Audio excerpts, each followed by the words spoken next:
تمہیں بتانا ہوگا تم کیوں رو رہی ہو. ننھے سے بچے کو ماں نے کہا بیٹا ابھی حضور کا منادی بلال یہاں سے گزرا, انہوں نے اعلان کیا حضور مجاہدین مانگتے ہیں. آقا کریم نے مجاہدین کو طلب کیا ہے, چلو احد کے میدان میں جانے قربان کرنا ہے. بیٹا کوئی جوان اولاد ہوتی تو شہادت کا دولہا بنا کے بھیج دیتی, شوہر ہوتا تو شہادت کا دولہا بنا کے بھیج دیتی. ننھے سے بچے نے کہا ماں اگر جوان بیٹا نہیں تیرا شوہر نہیں میں تو ہوں نا ماں, مجھے لے کر کے چلو, حضور کے قدموں پہ مجھے قربان کر دو. 4-5 سال کی عمر کیا ہوتی ہے مسلمانوں, غور تو کرو, 4-5 سال کی عمر کیا ہوتی ہے. ننھا سا بچہ ماں سے کہتا ہے ماں چلو مجھے لے کر کے چلو اور قربان کر دو.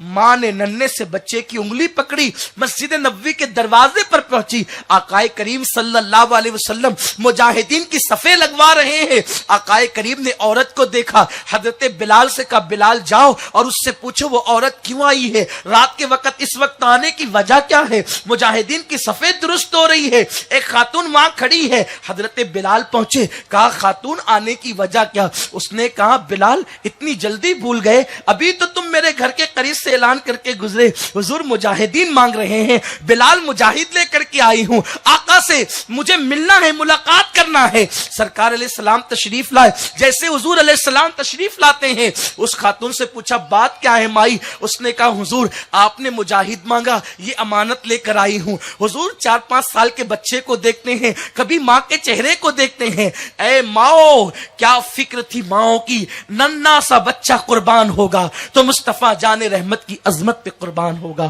ننھے سے بچے کا جنازہ اٹھے گا تو عظمت مصطفیٰ کے لیے اٹھے گا.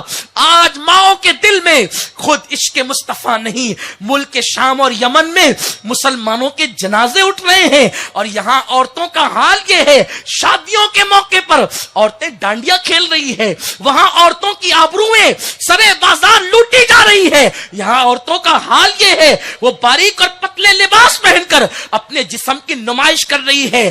او گناہ کرنے والی عورتوں, اللہ نے تمہیں کتنے دن تک مہلت دینا ہے, کب تک گناہ کرتی رہو گی, کب تک گناہوں کا بوجھ اپنے سروں پر بڑھاتی رہو گی, گناہوں کی گٹھری بڑھتی جائے گی, اس کے بوجھ تلے دب جاؤ گی, دنیا کے وزن تلے دبو گی, دنیا کے بوجھ کے وزن تلے دبو گی. کوئی آ کر تمہاری مدد کر کے تمہیں بچا سکتا ہے, گناہوں کے بوجھ تلے دبو گی, دنیا کی کوئی طاقت تمہیں بچا نہ سکے گی. صنف نازک کہلا کر اللہ کی اتنی نافرمانی نہ کرو, خدا کے غضب کو دعوت مت دو. اللہ جب کسی کی پکڑ کرتا ہے تو دنیا کی کوئی طاقت اسے چھڑا نہیں سکتی, دنیا کی کوئی طاقت اسے بچا نہیں سکتی. دولت اور جوانی پہ ناز کرنے والوں, راتوں دن فلموں سے اپنی زندگی کو آباد کرنے والوں, ایک دن اس زندگی کو موت ضرور ویران کرے گی. تمہارے آباد گھروں کے اندر ایک دن موت کا فرشتہ ضرور آئے گا, تمہاری آبادیوں کو ایک دن موت کا فرشتہ ضرور آ کر کے موت کا پیغام دے گا. لیکن یاد رکھنا اگر موت کی تیاری کیے بغیر چلے گئے تو کوئی پرسان حال نہیں, روتے روتے دنیا میں آئے تھے, روتے روتے دنیا سے چلے گئے. ایک ماں ننھے سے بچے کو مصطفیٰ کریم کی بارگاہ میں پیش کرتی ہے,